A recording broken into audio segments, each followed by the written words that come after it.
भाऊ मला सांगा काय घटना घडली, काय नाव तुमचं? माझं नाव नवनाथ ज्ञानदेव शिरसाट, राहणार शिंदे पिंपळगाव, तालुका बदनापूर. मी शिंदे पिंपळगावचा रहिवासी. मी काल झालेल्या 5च्या सुमाराच्या वादळी वाऱ्यामुळं मी शेजारीच राहायला असल्यामुळं इथं शाळेवरचे 2 रूमचे अक्षरशः पूर्णच पत्रे उडून गेलेले हवेमुळे. आणि वाऱ्याचा वेग एवढा होता, 30 फुटाच्या वर एका शाळेचे पत्र वर जाऊन अडकलेले झाडावरती. आणि एका शाळेचे पूर्ण स्ट्रक्चर जे जवळपास 100 फूट अंतरावर जाऊन पडलेलं आहे. तर याचा अंदाज आम्ही तर न लावू शकत, कारण आम्ही शेतकरी. तर वाऱ्याचा वेग किती असतो. आणि दुर्दैवाने इथं शाळेला सुट्ट्या असल्यामुळं इथं काही माणसाला काही लागलेलं मारहाण झालेलं नाही. आणि वादळी वारा सुटल्यामुळे सर्व गावकरी आपापल्या घरामध्ये होते. त्याच्यामुळं हे पत्र्यामुळं गावकऱ्यांना काही नुकसान झाले नाही, मुलाबाळाला लहान. आणि शेतामध्ये सुद्धा आमचे सौर ऊर्जा असेल, जनावरचे पत्रे असेल, सर्व नुकसान झाली आहे. फळबागाची नुकसान झाली आहे.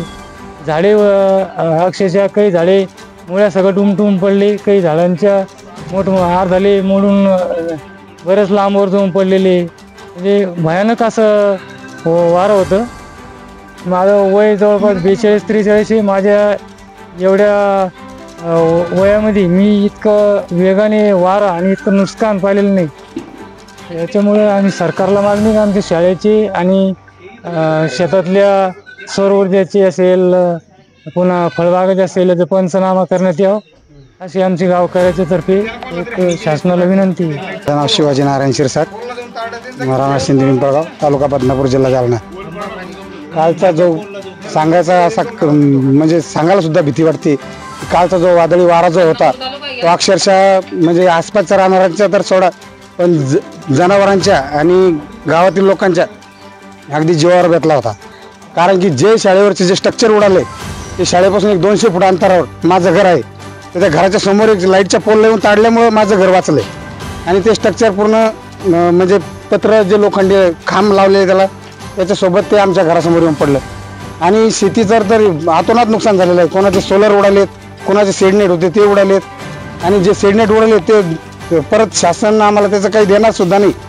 पण जे कमीत कमी आमची इतकी विनंती आहे शासनाला की येऊन आमचे पंचनामे करून त्याची आम्हाला जे नुकसान भरपाई झालेली कमीत कमी शासनाने तेवढी तरी देण्यात यावी. कारण की आज आम्हाला जर कधी त्याची पुनर्स्थापना जर कधी करायचं ठरलं तर आमचे 3 महिने त्यात जातात. आणि आता जो लागवडीचा पिरियड जवळ आलेला आहे तर त्या लागवडीच्या पिरियडच्या हिशोबानं आता यंदा आम्ही त्याच्यात काहीही घेऊ शकत नाही. आणि जे आमचं नुकसान झालंय त्या नुकसानाची पंचनामे लवकरात लवकर शासनामार्फत करण्यात यावे हीच सरकार मार्फत विनंती. काय झालंय, आमचा जे गाव आहे हे 450 लोकसंख्येचं आहे. आमच्या इथे मागासवर्गीय समाज भरपूर आहे.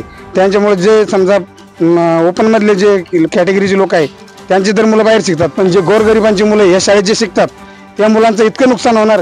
कारण की शाळा बनायला काही झालं तरी आता 8-15 दिवसावर शाळा उघडणार आहेत. आणि त्या मुलांनी बसायचं कुठं, राहायचं कुठं, शिक्षक त्यांना शिकवणार कुठं. कारण की याची रिपेरिंगची करायची जर कधी ठरलं तरी 2-3 महिने खाणार आहे. आणि मग शाळेच्या मुलाचं भवितव्य काय, या गोरगरिबांच्या मुलाचं भवितव्य काय, याच्याकडे शासनाने लवकरात लवकर निर्णय घेऊन त्याचा विचार करण्यात यावा. काय घटना घडली, काय नाव तुमचं?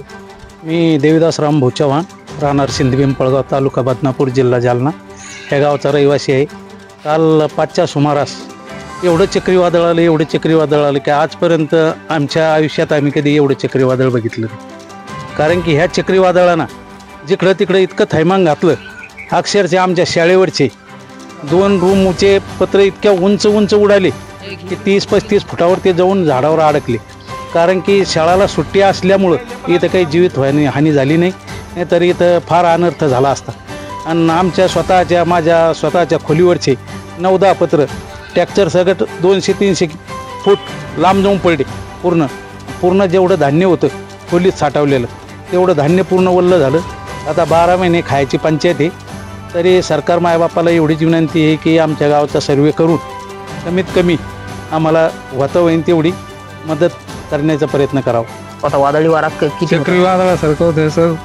राऊंड असं हेलक्या खाली याची वारा आम्ही थांबलेलो होतो. असं भीती वाटायची कुठं झाडाखाली, त्याच्या खाली उभं राहिला. बस खूप घाबरलो आम्ही. नंतर मग तिकडे गेलो पत्रामध्ये.